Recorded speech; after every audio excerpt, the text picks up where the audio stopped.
Hello दोस्तों, तो ये है सुनील पाल जो कि अपने ही डिल्यूजन में जीते हैं, जिनको लगता है कि ये स्टैंड अप कॉमेडियंस ज़्यादा अच्छी कॉमेडी कर लेते हैं और इनकी कॉमेडी।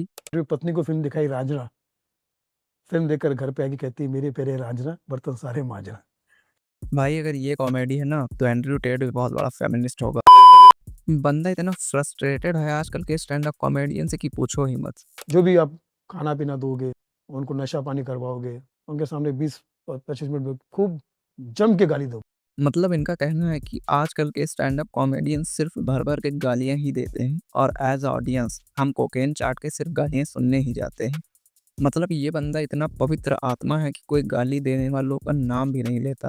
अब जैसे मनोज बाजपेयी ने गालियां दी थी, मनोज बाजपेयी बोलता गाली देना कोई बुरी बात नहीं है, तो मैं मनोज बाजपेयी को मिलते ही छूट गालियां दे दूं 50। बट सर मनोज वाजपेयी का वो किरदार पर्दे पे गाली दे रहा है ना मनोज बाजपेयी जो किरदार निभा रहा है वो किरदार गाली देता है, क्योंकि वो ओरिजिनल गाली देता होगा ना। अच्छा जी, अगर तुम्हारे पास थोड़ा-सा, एकदम थोड़ा-सा अगर दिमाग है ना, तो तुम्हें पता होगा कि स्क्रिप्ट नाम की भी कोई चीज़ होती है, लेकिन पता ही कैसे होगा? 20-25 साल से तो कुछ लिखा नहीं। और भाई कैरेक्टर प्ले करना अलग होता है और रियल लाइफ़ अलग होती है।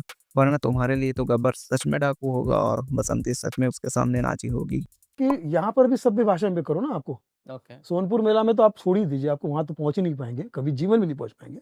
ये मेरा चैलेंज है आपको, क्योंकि जिस वहाँ पे पहुँचने के लिए बहुत मेहनत करनी पड़ती है। वहाँ कुमार विश्वास 50 साल मेहनत करता है तब जाके पहुँचता है। ऑस्कर नहीं, सोनपुर मेला।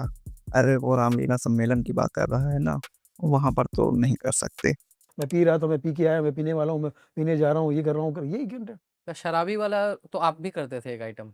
देखिए, शराबी का कैरेक्टर करके उसपे जोक बनाना और ऐसा जोक बनाना कि जो लोगों के सुनने में बड़ा मज़ा आए।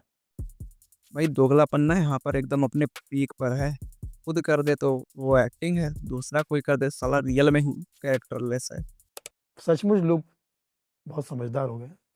कुछ नया करने की धुन में हम पुराने हो गए, सामने के सारे बच्चे सयाने हो गए।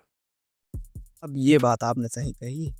जो 90s के बालक थे ना, अब उन बालक के भी बालक हो गए, लेकिन आप इवॉल्व होना भूल गए।